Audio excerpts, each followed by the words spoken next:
Big changes from the state today in an attempt to clamp down on gatherings and ultimately slow the surge in COVID-19 cases. Here to discuss it with us is Dr. Sharon Wright, Senior Medical Director of Infection Control and Hospital Epidemiology at Beth Israel Deaconess Medical Center. Good to see you.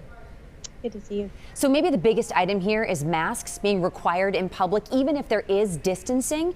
Do you feel that this will reduce the spread, or is it more of making sure that people get back into the habit of wearing a mask?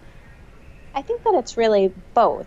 You know, masks will stop us from spreading to other people whatever germs we have when we cough or sneeze, because it provides that physical barrier. Whether or not it provides a lot of great filtration, it does add on to all of the other things that we're trying to do.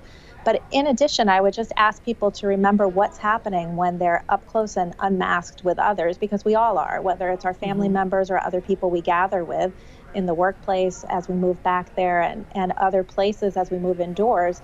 You know, we're in much closer contact, we're inside with less ventilation, and so we really need to pay attention to times that we are not wearing our masks that can protect us. And I think that's what the governor's new orders are trying to get us to think about.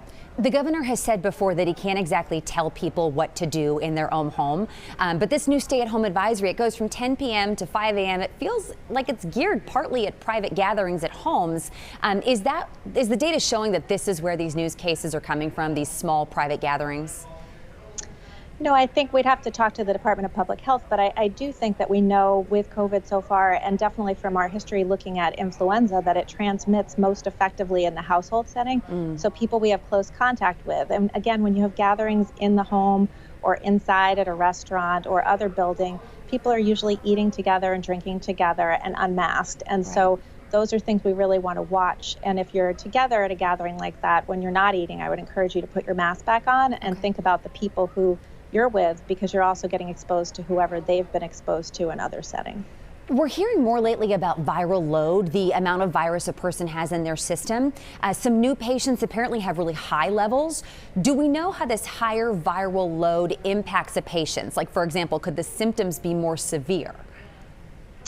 You know, I think we're still learning about that, and we don't know for sure. There was a paper that came out in the Annals of the American Thoracic Society, but that was looking at patients who presented back in March and April, right at the beginning of the pandemic, and those patients might have been presenting at a different point in their course than now. So I think we're just starting to get that data. I mean, most of the tests we've had or the data that's been released up to now has either been positive or negative, and now we're starting to get more data on the level of virus. We know that people often are able to transmit more effectively early on when they're at their peak of shedding virus, but we don't know for sure yet how that correlates with severity of illness. All right, stay tuned. All right, Dr. Sharon Wright, thank you so much for your time. We appreciate it.